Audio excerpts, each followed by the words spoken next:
It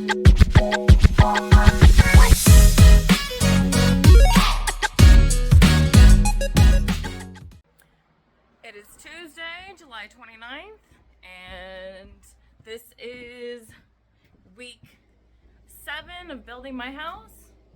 And today I'm going to finish putting up drywall in my laundry/utility room, and I'm going to start mudding the other wall in the living room.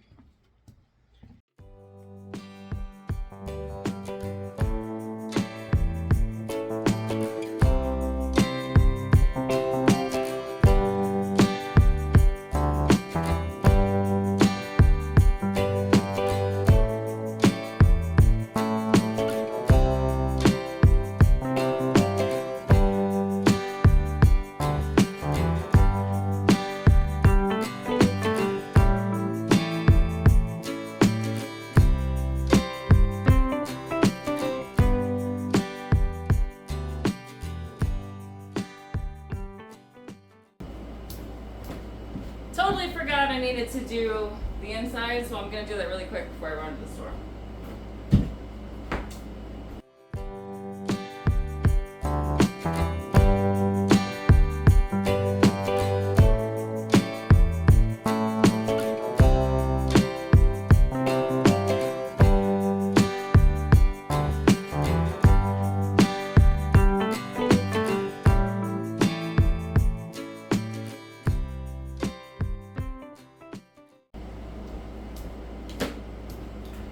I do want to point out too that with me putting up drywall the way that I'm putting it up, generally you're supposed to leave, I believe it's something like a 1/2 inch gap at the bottom of your drywall for your flooring to expand and contract, but I am custom making my own wood floor that's going to be 1 inch thick, and I'm just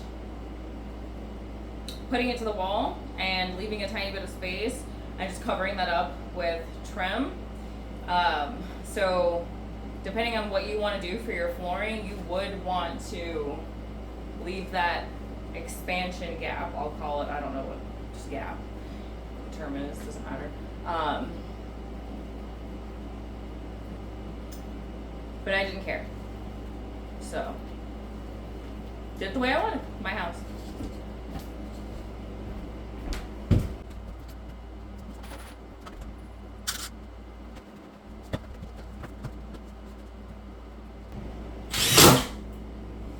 What I'm trying to say here is I'm clearly not an expert. I think anybody watching up until this point knows that. I'm just a DIYer. So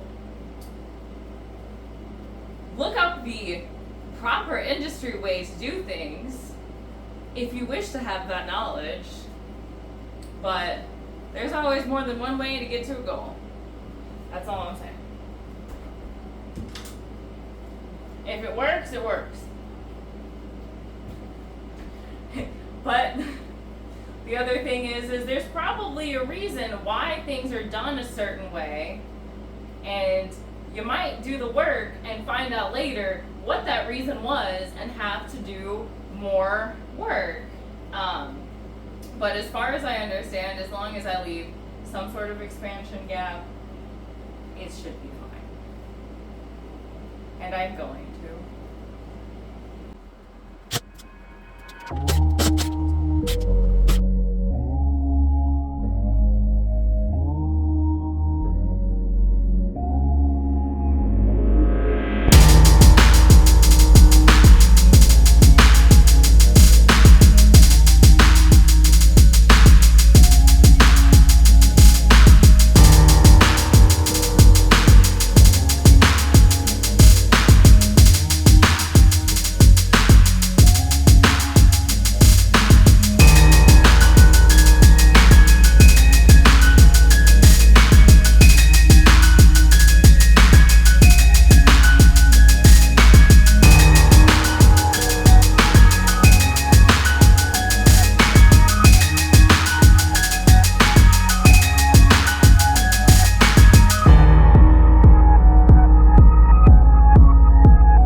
working and it's hot, but I'm not gonna let that stop me. I still got one. We're gonna get to mutton.